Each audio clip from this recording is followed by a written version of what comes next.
Never, never, and never again shall it be that this beautiful land will again experience the oppression of one by another.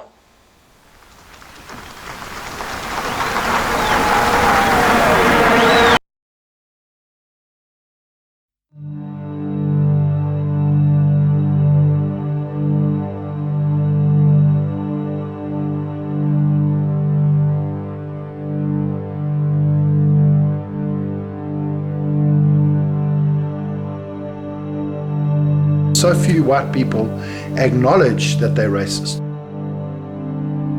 Racism and poverty and inequality are all tied together in the current system.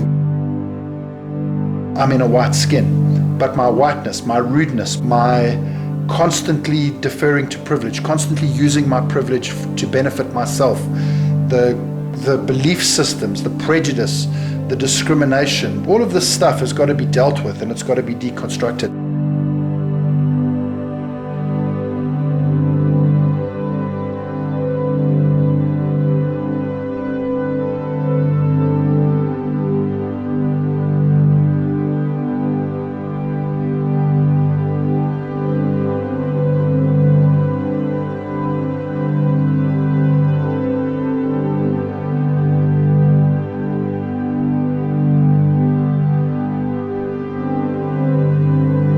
I was a child of 94, and the dream of 94 was this Nelson Mandela reconciliation. The future of our country is full of hope. We have dreams of a reconciled South Africa. It was all about forgiveness. Here we were sitting in 2010, 15 years into our democracy, and we had such incredible challenges.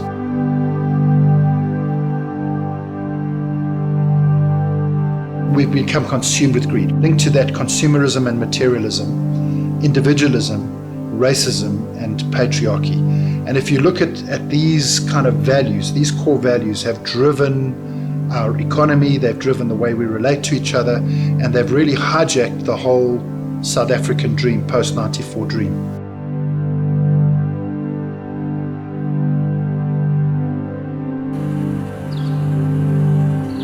We were living at that time in Midrand, and we had a 6-bedroom home, swimming pool, front garden, back garden, and we realized we were just part of this problem. We're part of the South African problem, living these same values, and yet we proclaim to be Christians who were supposed to be living in a different set of values. I mean, in my view, Christianity is counterculture. It's supposed to proclaim a different life. It's supposed to proclaim hope. And yet, when we looked at ourselves living in our gated community, in our high security area, massive 1,600 square meter property, we realized this is not what we dreamed of, you know.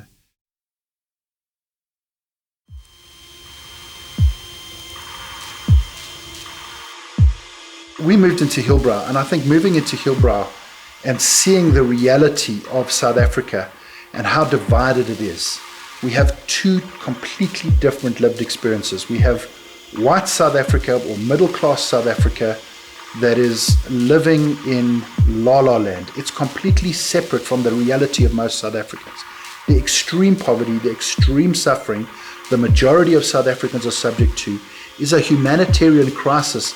We should actually declare a national state of emergency on poverty, because it is horrific. For the majority of South Africans, it is horrific.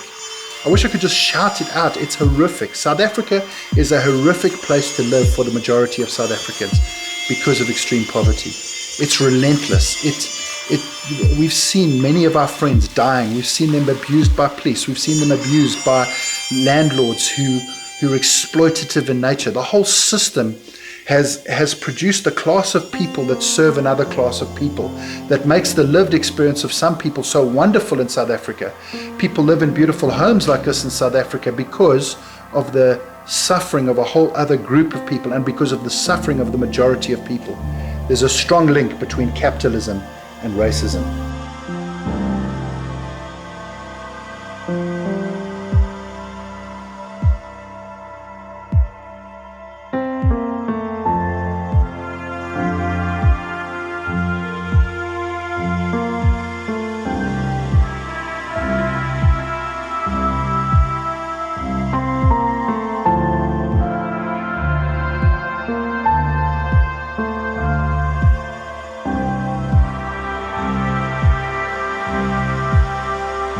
the pain of apartheid was almost exclusively felt by people of color.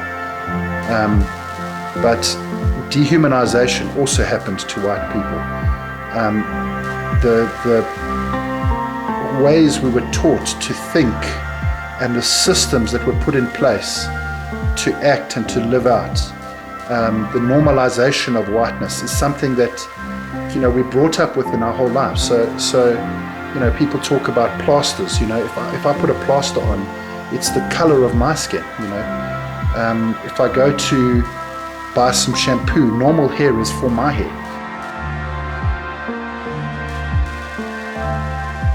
The normalization of whiteness, you go into a restaurant, you sit down, and that's a normal experience for me as a white person. Normalness for white people is it's normal to be in positions of superiority. And you know, we can say we believe everybody's equal, and I think in my mind that is something that I really, in my mind, I've grappled with. I've made the decision. I believe it fundamentally, but I think that the wound of whiteness that's come into us is it's taught us to act and believe in certain ways. So this is why I say that I'm a recovering racist, because I recognize that this stuff that was society has taught me is not stuff that we just kind of get over and we make a decision. So I mean, it goes to our definitions of racism. You know, if you go to a dictionary definition of racism, and most dictionary definitions of racism are all about, you know, it's about prejudice. So I believe somebody's inferior to me. And yes, that's true. But if you look at academic literature, or if you look even at the UN kind of definitions of racism, we recognize racism is more than that.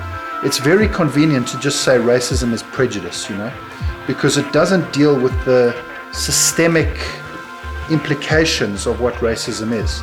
So for me, if I were to define racism, I would say we start with prejudice, we add to it discrimination, and then we institutionalize that discrimination. It becomes a system that has power attached to it. And when we have all of those components, that's what racism is. So racism is systemic. It's institutionalized.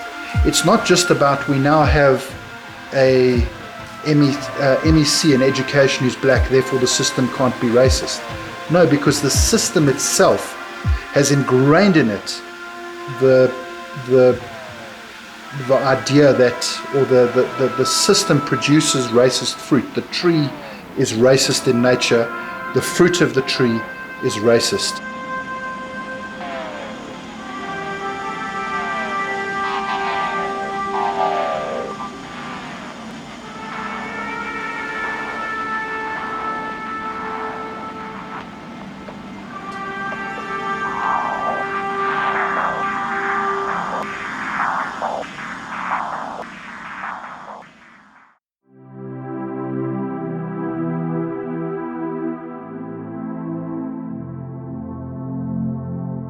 Until we're living in a non-racial society, we're always going to have to confront who we are, and our identity and our position is also tied into the system. This quote is attributed to Martin Luther. He was kind of a Christian reformer, and he said this. He said, "Where the battle rages, there the loyalty of the soldier is proved. To be faithful on all battlefields besides is mere flight if he flinches at that point." So where is the battle raging today? For me, the battle in South Africa is raging primarily around the issues of gross inequality. It's racial inequality and it's economic inequality. If we are not speaking into those issues, we are not relevant to what is happening in South Africa.